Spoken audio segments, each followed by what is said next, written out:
Do you want to know the secret behind the Ralph Lauren home aesthetic? For 33 years, one man was in charge of the home collection. He's responsible for the Madison Avenue store and the famous Polo Bar, and his name is Alfredo Paredes.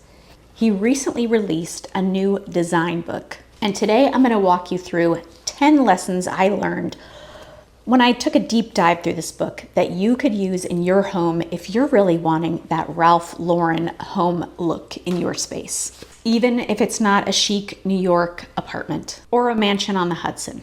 If we haven't met, I'm Andrea, a virtual designer, and today I want to show you how you can achieve this look in your home using these 10 principles. And if you stick around to the end, I'm going to share a client example where we did use these principles and achieve that same Ralph Lauren aesthetic without number 10. Principle number 1 you're going to see throughout this book is a mostly neutral color palette. He uses color very minimally. It's used in a lot of kids' rooms and in places where the color is part of the natural world outside. For example, in his cottage on the wharf, there are a lot of blues in the decor because the house is right on the water. Most of the time, the walls are either a creamy neutral or a stark white because the walls are just a backdrop for the decor. They're not the star of the show. Principle number 2 is all of the Ralph Lauren style is that there is layers upon layers. That happens from floor to ceiling. So starting with the floors, often there are layers of floor coverings. There's a big sisal rug with an oriental rug layered on top. When you move up to the furniture, there are layers of pillows and blankets. It's not just one, it's a lot of layers. There's lots of different fabrics. The pillows aren't just 2 matching pillows. Sometimes there's 5 or 6. There are multiple throw blankets. There's just a ton of fabric in all of these rooms. If you look at these rooms, they're really sort of a maximalist approach to fabric. The rooms are just chock full of fabrics and accessories. The fabrics are a combination of linen, velvet, leather, and chunky knits. There are a lot of wood tones and stone and marble.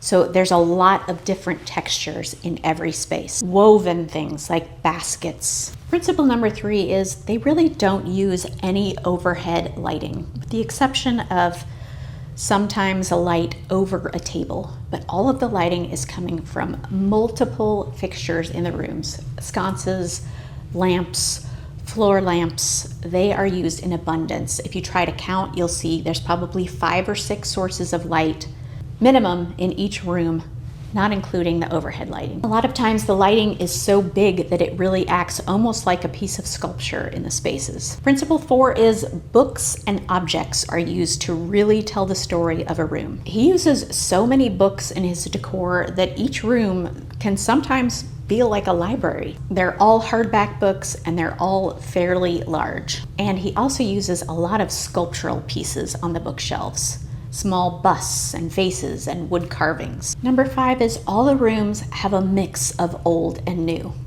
Of course they're going to have some old, but Ralph Lauren isn't going to sell you something that's used. So there is always a mix of new things in with the old. And there are very few pieces in a room that match. So it's a real collection of things that makes it look like it was pulled together over a long period of time, even though it probably wasn't. Number 6 is there is art to an excess. There are so many pictures and pieces of art that he often is stacking them on the floor to make it look like I have so much art I can't even manage to hang it all up. It's a very full space, and there are tons of photographs among the art, so it's achievable because we can all develop photos and hang them on our walls if we don't have a big collection of art. Number 7 is he uses a lot of black accents throughout the room. And this is something that you'll see in most neutral rooms, is that there's a fair amount of black accents, black metal, black frames. These things really help to ground the space. Number 8 is there's a lack of clutter. Everything in the room is there for a purpose and has a place. This is hard to do in a real home that you live in, but of course for the pictures, they're gonna make it where everything looks like it has an intent, it's in its intended place. And that is one of the biggest differences between commercially photographed spaces and the spaces we live in. There is no clutter. There are no stacks of papers. There are no stacks of clothes. There sometimes are shoes by the door, but even those have been styled. So everything is very intentionally placed. Number 9 is there are always plants or flowers in every room. And sometimes they're pretty big, almost big enough to be like a piece of sculpture. And number 10, all of these rooms, this is the one thing that you probably can't replicate. All of these rooms have some incredible architecture that's being highlighted. And that's one of the things that when you look at these spaces, you think, my room could never look like that because I don't have these giant windows that open up onto this brick courtyard, or my bedroom doors don't open out to the beach. So while you can't achieve the architecture, it is possible to achieve a lot of these elements in a regular everyday space. And now I'm going to walk you through an example of a living room that was decorated with a Ralph Lauren aesthetic in mind, and it has all of these elements as part of the room, but it's just a regular space, and to show you that you don't have to have the architecture to achieve that Ralph Lauren aesthetic. Let's address the elephant in the room. Most of us don't have homes that have this kind of architecture. Soaring ceilings and original moldings, natural light pouring in from every window.